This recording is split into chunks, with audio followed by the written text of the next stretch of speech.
Welcome to the Prime Real Estate Network channel on YouTube. I'm your host, Mr. Prime Real Estate, Ric Davis. And I'm your host, the Texas Real Estate King, LarryWBrooks. Every week, the King and I will provide you exclusive access to our network of lenders, investors, and real estate professionals from both the commercial and residential real estate sectors. Now, are you millionaire minded? Or maybe you're a millionaire in the making. Make sure that you subscribe so you can get connected to the network. And always remember, the Prime Real Estate Network, where millionaires are in the making. Create wealth for generations. What's up, Prime Real Estate Network listeners? It's your man, LarryWBrooks, a.k.a. the Texas Real Estate King. Hey, when you get a moment, go ahead and go over to shoplwb.com. You can see the Pure Hustle merchandise that we have over there, some of our newer items that we have in stock, and of course, I got all the books that I've authored. I'd love for your support. You have a great day.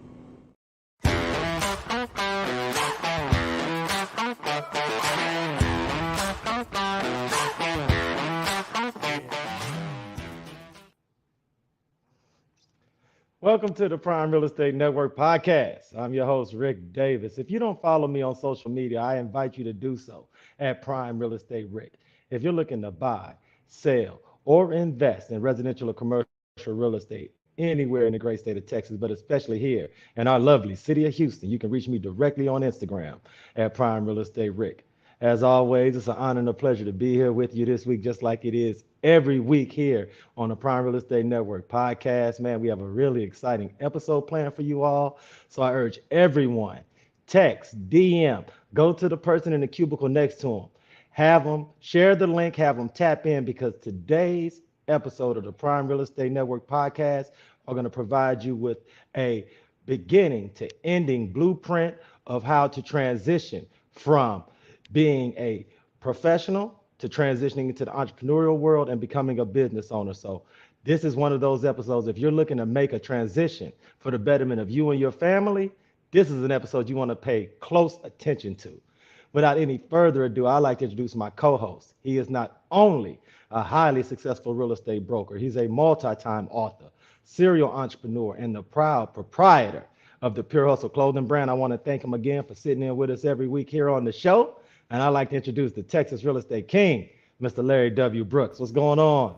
What up, man? I ain't got no complaints, Rick. Just, another day, another episode. I think we're looking at 232 Prime Real Estate Network. Hey, man, and then, as always, man, this is one of those special episodes because today is what we like to call the Red Light Special. Red Light Special, man. No doubt about it. These are one of those episodes where we get to open up not only our archive of professional entrepreneurs and business owners, but the audience gets to have a little insight into me and your personal background, some of the upbringing and some of those talented professionals that we were brought up with that helped us to expand and grow and become the business owners and entrepreneurs that we are. So, first thing, man, how has your week been going? How's everything in the world of the Texas Real Estate King and Brooks and Davis Real Estate Firm? Yeah, man, things have been good. No complaints at all, man. We still, going out, training and coaching and getting people going when it comes to the residential side of real estate here at Brooks and Davis. I hadn't had a chance to speak on it in detail, but I am actually deep into the commercial side of this thing now. Got my own hands back into this real estate game, focused on nothing but commercial. Over with RELOCATING Realty and Advisory. So that's a 100% commercial firm over there, man, just doing amazing things in the city. Excited. The team over there has over 37 years worth of experience of just commercial. Currently got several properties that they're getting that are being leased out that we're in charge of. And so I'll be getting those on the platform so people know. But I'm excited, man. One day, one of these shows want to dedicate to me just talking about this new journey. No, and briefly, because for those in our audience that weren't aware of this transition, could you just speak to how big a deal it is for someone like you with over 20 years of experience in residential to get your hands back in the soil and cultivate new business in a commercial real estate sector, and how that newness is something that's kind of got you excited and kind of flipped your switch, man. It's crazy. It's exactly like you said, though. It's a newness to it. It's a different different genre when it comes to real estate. A lot of times people in real estate, they just think you can do each and everything, and it's not like that. Like commercial real estate is a totally different kind of people like to use the term animal or beast and things like that. So this is a different journey for me. The terminology that we use, the acronyms that we use are different on this side of the fence, but it's been exciting, you know. And the thing is that because I've built something before, I know what it's supposed to look like when you're sitting with a team, right? And so over there, with the commercial firm, I'm with a team. So it's not just, you know, Larry's 20 years worth of real estate experience and being a broker, but it's my now 37 years with this brokerage firm that is been focused on commercial, not only here in the Houston area, but Atlanta, New York, like seasoned in other areas of the country, and is amazing at what it is. So, you know, I'm excited because, you know, when people get to me, they want to get their commercial real estate needs met. They're not just getting myself, they're getting a team with 37 plus years worth of experience of closing transaction, doing business. Matter of fact, even before, you know, joining them, all of my commercial transactions I would come in contact with, I would send them in their direction. So I had already built the foundation of trust by sending my clients that had grown into an area where they needed commercial needs, sending them in that way, bro.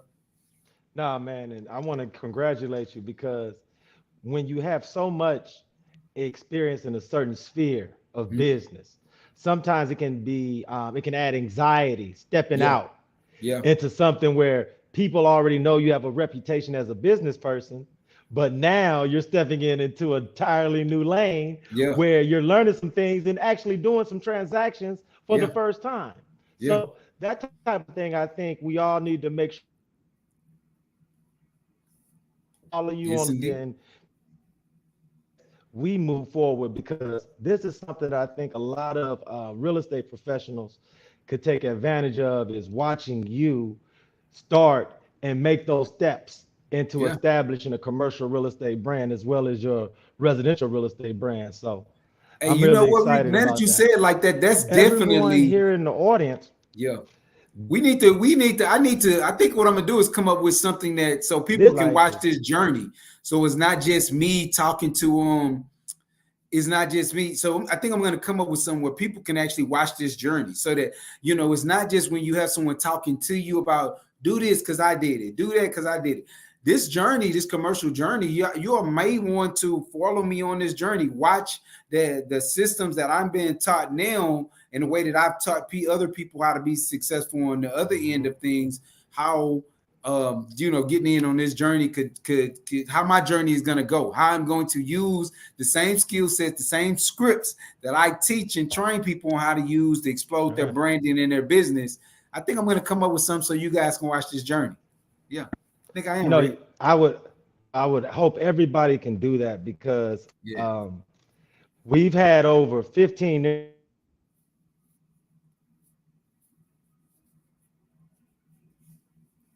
to develop the residential real estate brand, this real estate firm, and everything from that. Like, so watching you working and embarking on your commercial real estate journey, I'm sure it's something everybody will be able to take a lot of your expertise and a lot of your experience and add it to what it is that they already have as far as a toolbox. So, Larry, could you share with our audience a little bit about this week's guest, a little bit about our background, and how you were able to go about gaining a commitment from this gentleman to sit in with us on the pod?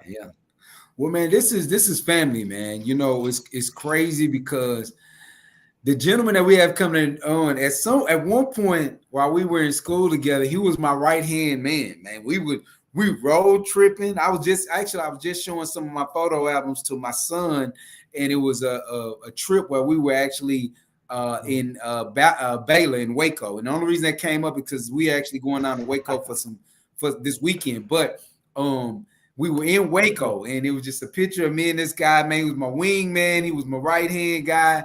And, you know, he's a brother of the Trey Club when it comes to music, and Stephen F. Austin, man. So, you know, I'm excited to have my guy on the show today. You know, hopefully we don't reminisce too much on y'all, but, man, let me say, this guy right here, K-Dub, man, like I was always calling his name, yelling his name around across the yard, sending him messages, and always catching over my guy. So to have him on the platform today, man, is an honor and a pleasure. Just because I've been having the opportunity of watching this journey, and he's had a chance to kind of see us as well. But I'm just so proud of him, man. He's closing deals, and man, it's just let's man, come on. Hey, look, any further ado, I'd like to introduce this week's guest. Is not only Vegas real estate rock star and entrepreneur. Yeah. Brooks mentioned he is a proud member of the Mu Sigma chapter of Kappa Alpha Psi Fraternity Incorporated. It is an honor and a pleasure to have him sitting in with us, Mr. Kory D. Walker. How you doing? Yo, I'm good. How y'all brothers doing? Hey, K-Dub. Man, you talk about Baylor, man. You brought back some memories. Hey, you remember that journey, man? Listen, I remember that journey. Hey, Rick, it's crazy. It's crazy because Rick always talk about how I was this dude that was taking photos and having photos and saving photos before that was a popular thing. But man, the beauty of it, K-Dub, is that I got pictures of you, the young K-Dub, the young Ric D, I got photos that's gonna last me a lifetime, and I always have these areas where I can reminisce of those times together, man. So it's crazy. And the crazy part about it, I have a daughter that's about to be a freshman in college. So we done came a long way, brother. Yes, we have. We done came a long way.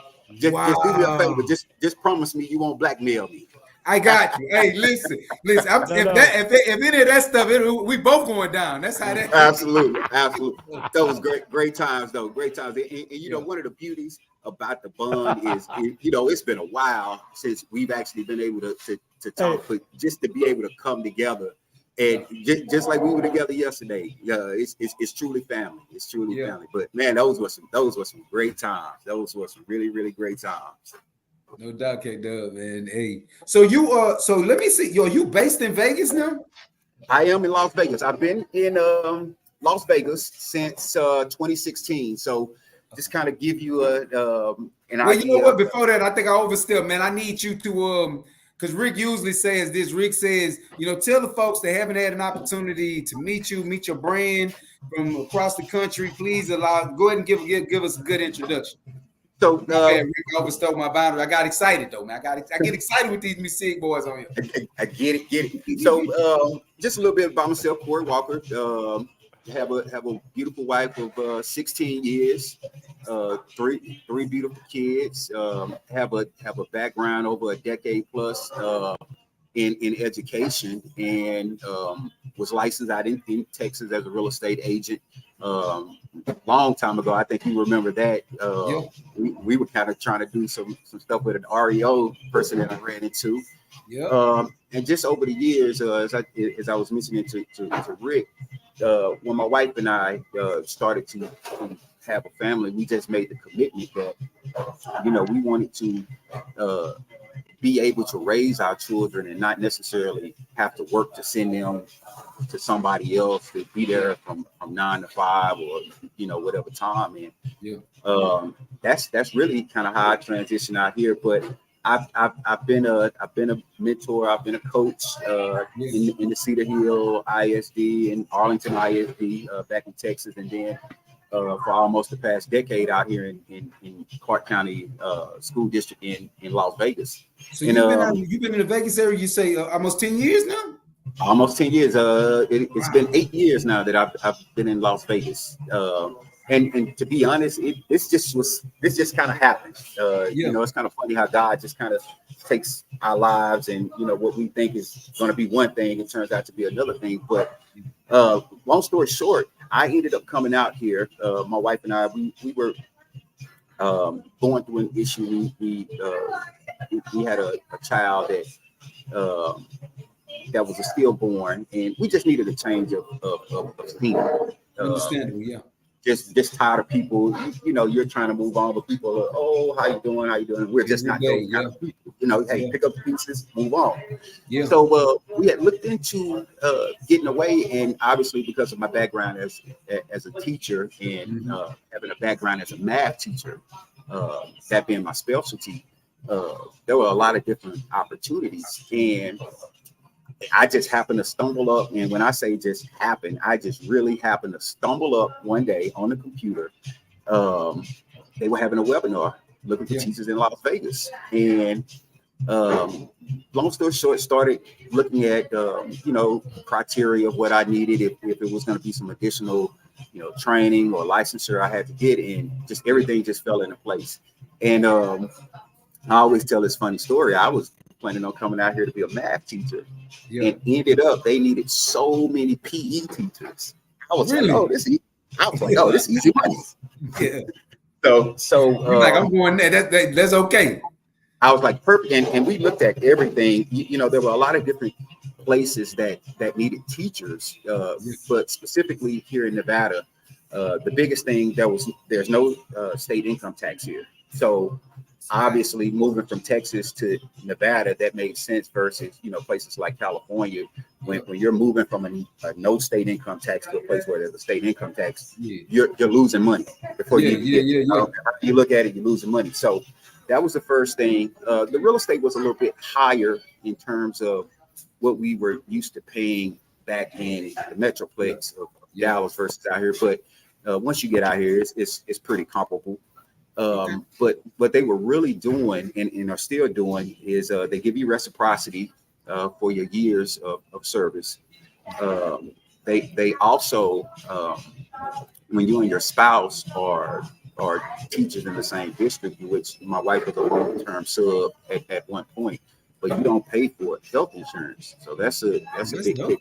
Yeah, and like I told Rick, I play the short and long-term game in terms of your financial security. So one thing being a teacher, I have my pension. I was like, shoot, I have a pension, and it's 100% funded by the state. So I was like, okay, so I'm gonna come out here. They're gonna help me with relocation. Yeah, I'm gonna get a cost of living increase. I'm gonna make more money, and the kicker, I only work from 7:30 to 11:30, and I'm a PE teacher.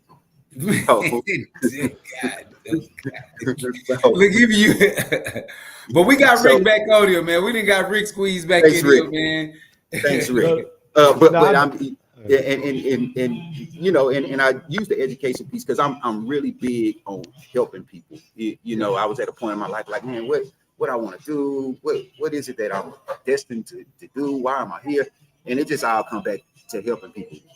Even in real estate, being a real estate agent, meeting people that say, hey, I can't qualify for a house, I don't have no money, my credit bad, and telling them, hey, if you sit down, formulate a game plan, and it may not be tomorrow, it may not be next week, but I promise you, we'll get you into a profit. And to see that come to fruition, it's you get the same feeling that, again, having a background as an educator, it's that same feeling when you sit in the classroom and you see that kid go, I got it. Like I really got it. And even, when I moved out here being, a varsity football coach, helping kids get to college, unlocking doors for them just by having a conversation with a coach. Like, hey, I'm not necessarily trying to get you to the NFL, but if I can unlock a door and show you that the world is much bigger than this neighborhood that you see every day, then that's fulfilling to me. I would do that all day for free. Kory, I have to ask you because as a native of Dallas, a proud Carter High School alumnus, I'm gonna make sure you give a shout to all those Carter Cowboys out there. Roll, baby. The thing that's so inspirational. Shout out to all my Carter Cowboys. The thing that's so inspirational about your story, Kory, is how your transition has been so seamless into entrepreneurship and business ownership. A lot of times when people make a transition from one major metropolitan area to a new city, it takes a little bit longer for them to establish roots and get comfortable taking those chances and stepping out on faith.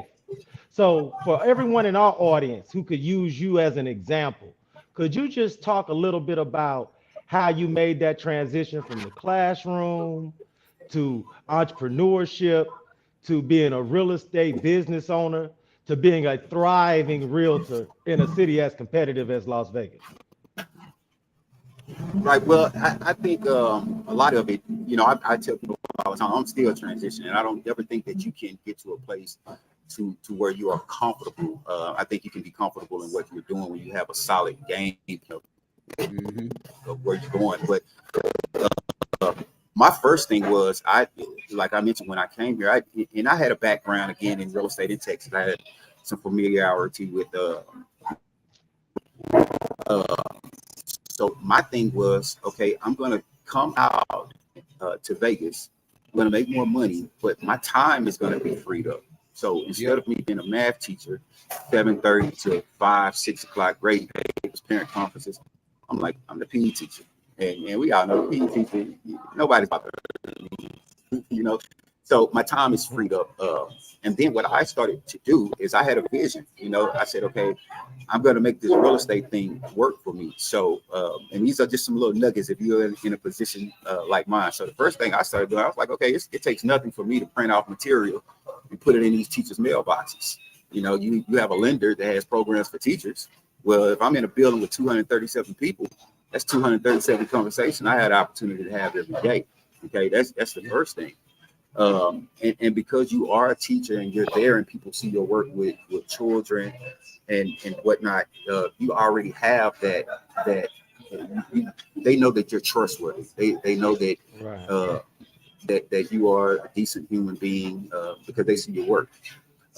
So from that, I started looking at, okay, well, that's here on campus. So then when, you get district emails where they have everybody's email address throughout the district. So what we gonna do is we might get a student aide that's in a blowout class. We gonna copy and paste that. And if you're concerned about your face being put on it, if you have a lender that you can trust, that you have a good relationship with, you co-brand something and you funnel that business that way. Teachers know people, and at the high school level, believe it or not, the beauty of social media and with COVID, a lot of the kids, because of the influence of some of the hip hop personalities, they have become exposed to real estate investing and the how real estate builds wealth. So for them, it's like, oh, coach, you do houses. They may see, some marketing. I may buy a banner and put up at the baseball team so that it's just visible, and that's just really what it's all about. It's just marketing yourself as the individual for whatever it is that you want it to be and become knowledgeable. People say all the time, well, how are you a part-time real estate agent? Well, I'm not a part-time real estate agent. I'm a full-time real estate agent. So I may have to get up at 3:30 in the morning to start my day. But so be it, because at the end of the day, what I'm working for is the freedom of my time. I'm working to be able to say, hey, I don't want to do this, or be able to say, hey, I want to go and see my daughter, or just to be able to wake up and say, you know what, I need to relax, reset, and start over again. So, and even from that, avenue of being a teacher, I was just talking to a coach one day in the school building that was taking advantage of an early retirement incentive. He mentioned to me that he's going to take the retirement in Uber and make a certain amount of money. And I was like, Uber drivers don't make that kind of money. It's like in Vegas they do. And I looked into it and I was like, whoa, you really can make 6 figures with Uber? Yeah, in Vegas they don't play, man. No doubt about it. They stay busy. So my next transition, they surging 100% of the time. I'm like, how y'all surge every time I'm in the city? The whole day. Well, and shout out to the drivers that know you make you up some business cards and get them rides on the side and cut out on the side. That's another story. Because one time I did have me a whole driver, the same guy the whole weekend, no doubt about it. That's what you're supposed to do. So what I started to do, again, having the background of wholesaling and not knowing the city, I was like, not knowing the city, not knowing absolutely no one here. I was like, you know what? I'm gonna get in this Uber and make some money and drive around while I learn the city. And then from that, I was like, okay, I'm seeing these burnouts, I'm seeing these dilapidated properties. I'm like, okay, now I know the wholesale side of the game, so let's start doing this. And then once I got the real estate license out here, then I just really turned it up another notch. You know, and I'm really starting to see some of the fruits of that labor, you know, in this season now. But I started Ubering, having business cards in the car with me. I started putting QR codes on the back headrest that's directing people to the websites. So, you know, if I'm giving 23 rides, well, I may spend 5 hours out of my day, but I done made $300-400, and I know I done had 23 conversations. And I had a good mentor, a mentor of mine that was like, "Hey man, get rid of them paper cards." So I started with just having those conversations with people in the car, and they were like, "Hey, you got a business card?" It's like, "Oh, well, I have a digital business card. What's your phone number? I'll text it to you." So now the database grows. And with it being in Las Vegas, you know, and again, you have to, your mind has to change in terms of when you're growing. So it's like, okay, you're not just a teacher. You're not out here driving. Everything you're doing is leading to real estate. And that's where I am now in the position where I am. You know, being a teacher, you have to have those communication skills where you're talking to administrators and you're talking to children that might be in special education.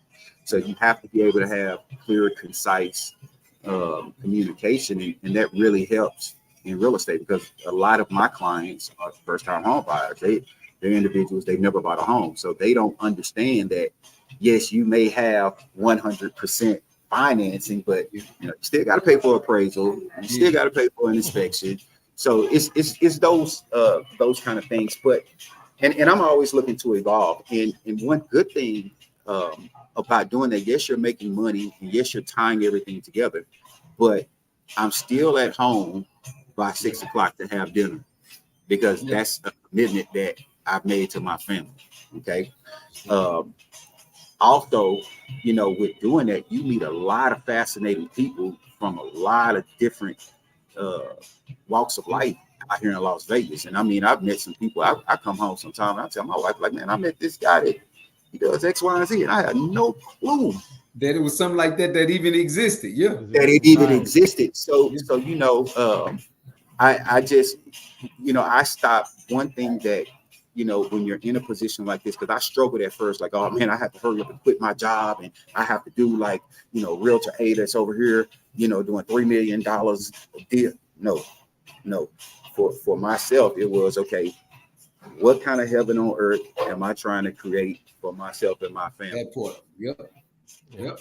And then from that, you take that and you put that plan down on paper, and you operate like those racehorses. You put those blinders on, right, and you say, hey, that's cool if you're doing this. If it's something that, you know, I can incorporate into my business or into my personal life that can help me grow as, you know, as a man, as a father, as a business person, then I can take that. But everything that you are exposed to is not meant for you to have to take and try to incorporate into your life in an instance and think, oh, you're going to take it. It's not that. You know, I always think about the story that we learned when we were in nursing school, the story of the tortoise and the hare. Hey, you know, yeah. That, you know, it wasn't until I got into my early 30s that I was like, man, I get that now. Like, stop chasing this hustle over here that's going to pay you a couple of dollars and build something, not just for yourself. You know, as African Americans, especially from my experiences in my family and people that I talk to, you know, we have to wait on a family member to die and inherit an insurance policy to have a little bit of wealth. And a lot of times we don't have the educational background, financial literacy or anything. So that goes just like that, you know, and I wanted something different. And again, my biggest thing was my time. You know, I have two daughters. Like I said, I have a daughter that's in college. And my wife and I have a 3-year-old son. So it's just my time, because at the end of the day, you know, when your time is up, what's going to matter is those people that see you every day, that you go to work, that you work hard for, and you know, those close family and members and friends, and that's what you do for. So okay, Doug, let me ask you this: before you got into the process yourself, what was did you have a family member? Like, what gave you the itch of entrepreneurship? Like, where did that, usually we find that like there was somebody that stood out to you. Like, how did you end up on that journey of like, listen, I'm gonna get it here and I'm gonna get it here? Well, I had several. I had a cousin, Julia Stearns, God rest his soul. He had been in the real estate game for probably 40 years in Dallas, and I remember growing up. I just liked the lifestyle that they had. People knew that Stearns name, but being able to have nice things and take nice trips and family being well taken care of. He was one that I really looked towards that really got me into real estate, interested in real estate. Funny or not, so my wife and I, we knew each other back in high school. And she had a cousin, Tanita Bailey. She was in the real estate game for a while, still is on the finance side. And crazy or not, she got me a job one summer in high school.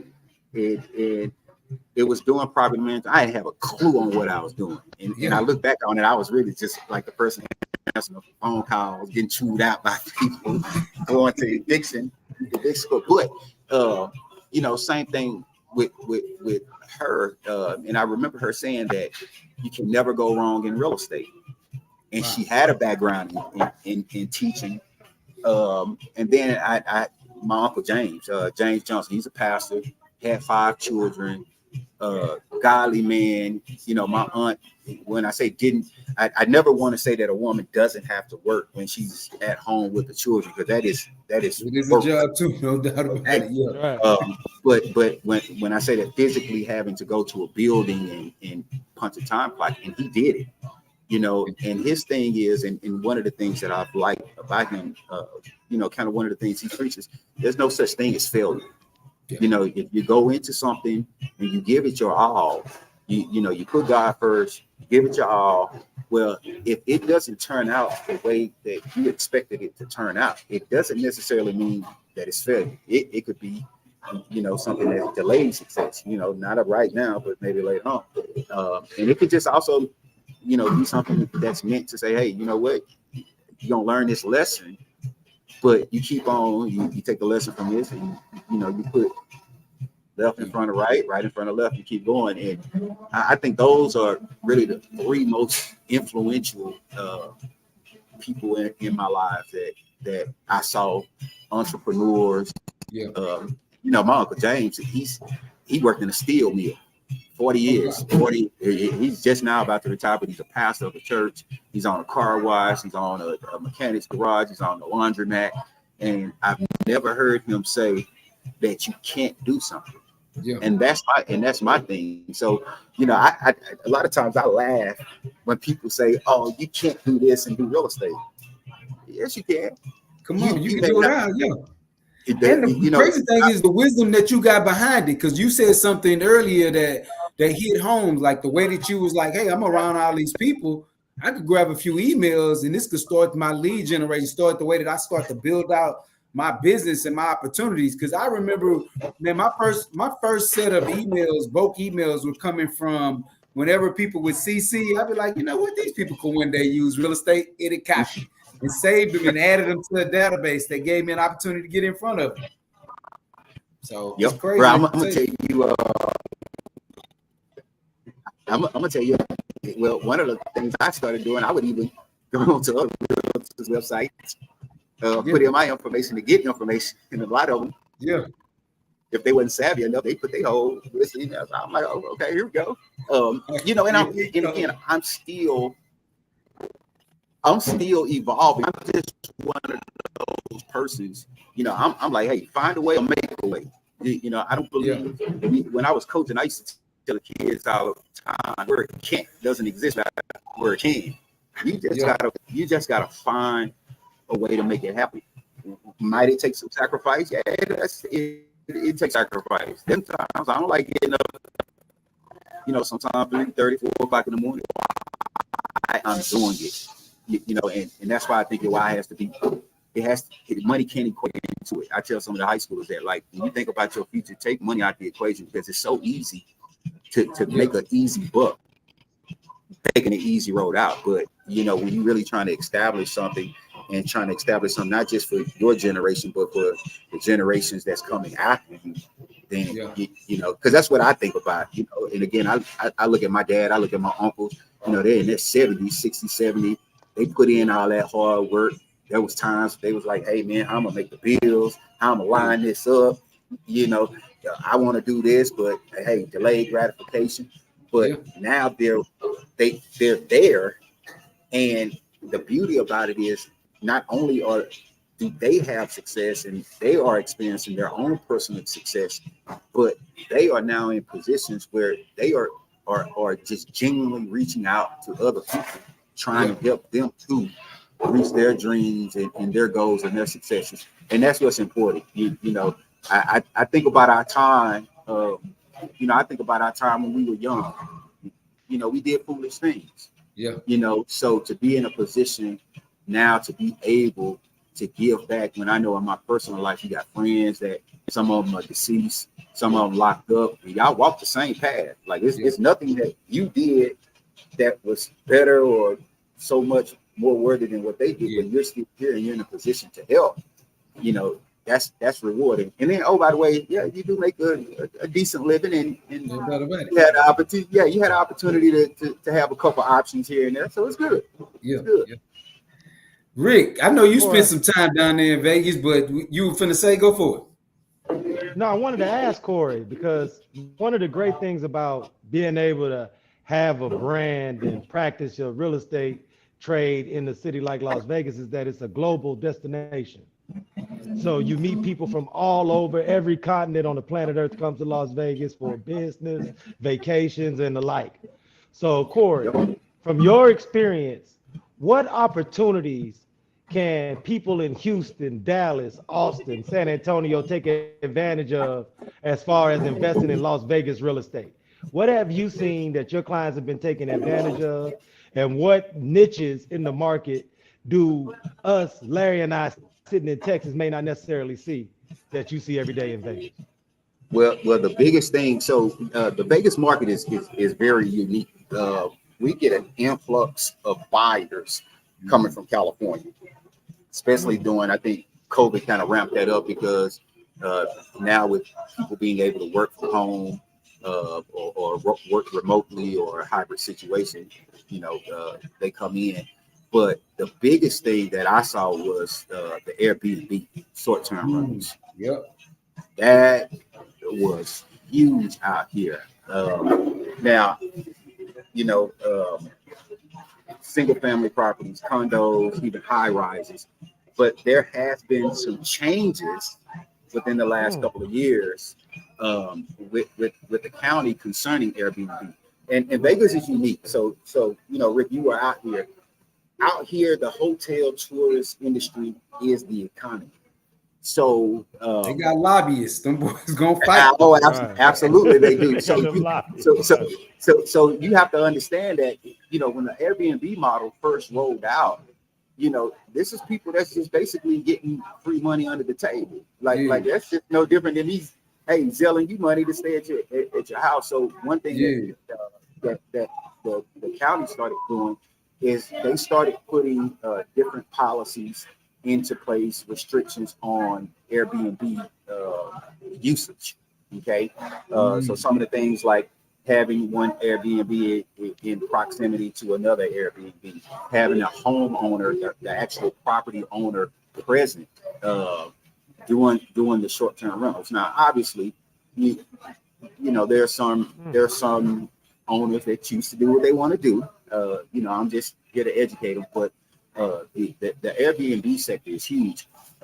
Another big sector is, you know, on the multifamily side, and I'm talking in terms of, so we out here in the desert. There's a lot of, believe it or not, when you come to Las Vegas, you're mainly focused on the Strip, Fremont Street, but when you actually get out, there's a lot of land that's still here. And you can see a lot of the development that's pushing further and further on out. So some investors, what they're doing is they're actually buying property, who are buying land and then developing multifamilies. Because again, when you're in a place like you have where you have a housing shortage like you do, then one thing that can help solve that, you know, if you are an investor, is, hey, you go and purchase your land, your piece of land, you get your duplex, fourplex built on it. You know, you get that thing rented out, refinance it, put a little cash in your pocket, and you go on to the next one. So that's really what I'm seeing. We do. So the home prices here is just like it is in a lot of major cities across the U.S. You know, there's a shortage of inventory.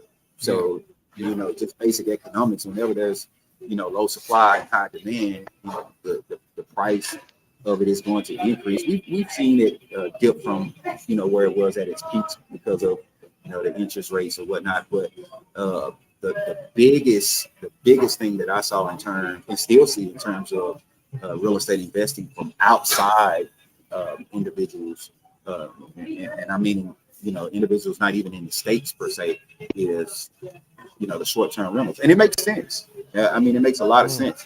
You know, if you're a person that, you know, you're coming to Vegas often, now that, you know, conventions and conferences and stuff are opening up, you know, you're in Vegas 3, 4, 5 times out of the year. You know, what I was advising clients that I was talking to was like, hey, why not go ahead and be making you some money before you get to Vegas? And then when you get to Vegas, you got a place to lay your head. And then when you leave, you're gonna put some more money in your pocket. You know, it was just a no-brainer. And here's one of the good things about you know, real estate investing out in here on the West Coast, specifically in Las Vegas, with the growth that we're seeing. You know, the property appreciations are crazy. And I'm talking, you know, you're seeing people getting 10-12% increases in their equity in a year. Wow. And that's just because of what's happening. And again, there's a lot of factors that play into that. You have buyers coming from California that are selling their home out there for 2 times what they're going to pay out here, and they don't mind paying, you know, $30,000, $20,000 over, because, you know, they're still pocketing, you know, thousands of dollars from the sale in California. Just here recently, you know, just following the news, we've had just in the last, since I've been out here, we've had the Golden Knights hockey team has come out here. We have the Aces, the Raiders. Just here recently, they've approved the stadium being built on the Vegas Strip, on the Tropicana. On the Tropicana, yeah, I saw that yesterday. I was on YouTube and saw that yesterday. They're gonna build it right where the Tropicana is. Yeah, for the Oakland A's. I don't know if you all have been following some of the rumors and everything, but there's already some pretty much a done deal. But kind of under the table with the NBA expanding out here. Now, I'm not saying to any listeners that I know any inside information. I don't. I'm just watching what's happening. But you see money moving in from investors where we're talking about stadium development, movie production studios moving out here. I know Matt Damon recently moved out here, and he has a production studio or something going on. So just seeing a lot of the growth and just seeing what Las Vegas is becoming. When you're investing in Las Vegas, you're not talking about just a short-term investment. You're talking about short and long-term. So if you want to talk about investing in the market, 877-644-4001. I love to talk to you about it. Matter of fact, Noob, give it to them again. Give them where they can find you, man. Give them your social media handles, you know, your website, whatever you need for them to find you. Give it to them right now for us. Absolutely. So I'm really old school. As I told Rick, I'm learning on this social media stuff. I got high school kids teaching me. So look out, shout out for that. But best way, contact me by phone, toll free 877-644-4001. You can email me at Kory, Kory, Walker. So Kory.Walker@exprealty.com. You can also find me on the web, www.LasVegasPrimeRealEstate.com. LasVegasPrimeRealEstate.com. You can check me out there. It has all my social media handles. We got a lot of content that we've been doing behind the scene, and we finally are going to branch on out a little bit. Like I told you, it's always about evolving. So I was kind of behind on this social media stuff, man. But hey, I don't want to be behind. You know, I don't want to be my mom calling me because she put the DVD in upside down saying, hey, why it's not working? It's not working. So, no doubt about but it. yeah, but life is good. You know, I would tell anybody that's looking for a change, if you can deal with the heat, it's a dry heat. Yeah. But if you are in, you know, a similar position as myself, especially for educators, you can really come out here and have multiple streams of income, and have your time. And what I like to say is a more relaxed environment. I think Vegas is different. It's not wild and crazy like a lot of people think it is, because they only experience one part of it when they come out here on vacation. But you know, a lot of outdoors, great people. There's a lot of diversity out here in the city. Great golfing, a lot of outdoor adventure, and great real estate deals that I'd love to show you. Some really great real estate deals. No doubt about it. All right. Well, Rick, you got anything else? No, man. I want to thank Kory so much for sharing his story, talking a little bit about his journey, because there are so many members of our audience that are probably sitting in a similar position that you were sitting in maybe 5, 10, 15 years ago. And I hope hearing your story gives them that incentive and that motivation they need to get out, to take their future by the neck and start to define how they want their future to unfold, as opposed to just taking what comes and rolling with the punches. So I want to thank you so much, man. If you ever here in the city, we'd love to have you stop by and hang out with us again. If we ever in Vegas, we're going to have to do something with you out there, man. So thank you so much, Kory, for tapping in with us. And anytime you'd like to sit back in, man, please just give us a holler. I appreciate y'all, bro. I appreciate the invite. I appreciate y'all guys for having me. And I'm glad we can reconnect. And we're definitely going to be in contact much more. You got your Vegas Connect. So when you're out here, I tell people, if you come out here and I don't at least hear from you, then I'm going to unfriend you. No, but I'm just joking. I know how it is. But seriously, God bless y'all and y'all family. I really appreciate it. Really appreciate the opportunity. No doubt about it. Hey, man, we love Detroit Club, man. Just listen, I'm going to have to send you some of them photos that we got, man. I got a plethora of us together, man, having an amazing time. Just some of them, man, just so you can see what I see, man. So I appreciate you, bro. I love you. Thank you for always picking up my call or my message when I reach out to you, man. That's important. So appreciate Love y'all. Yep. Love y'all. Appreciate it, brother. Appreciate it, man. No doubt. Nope. Man, what's up? Hey, man, I want to appreciate you. I want to thank Mr. Kory Walker so much for his time. I want to thank the Texas Real Estate King, man, for setting up that interview, man. It was outstanding. It's great to hear how the city of Las Vegas is bouncing back after the pandemic, because you and I both know, man, the pandemic affected a lot of areas profoundly, and Las Vegas was one of those areas that were affected. So it's good to see that the real estate, the market, and the business is bouncing back. Man, look, Mr. Brooks, anything you want to share with the audience about what you got going on this weekend, man, where they might can meet, greet, and interact with the Texas Real Estate King? I always ask you if you need to catch up with me. I always go to the Texas Real Estate King Instagram page. I'm always posting, keeping you enlightened on what's going on. But more or less, if there's any needs that you have when it comes to commercial, we're looking to help businesses grow. We're looking to help businesses find an opportunity to have great success. So please feel free to reach out to me. You have my contact information. My number has been the same for 25 years. So I am accessible at that same contact information as well. Hey, man, appreciate it, man. I want to thank Mr. Brooks. I want to thank Mr. Kory Walker. I want to thank everyone over at Brooks & Davis Real Estate Firm. And most importantly, I want to thank our super producer, Jay Joseph. On behalf of myself and the Texas Real Estate King, Mr. Larry W. Brooks, we urge everyone, stay in the know, stay connected, reach out, inbox, DM, email. We're here for you 24/7, 365. And until next week, everyone in the audience, please be safe and be blessed.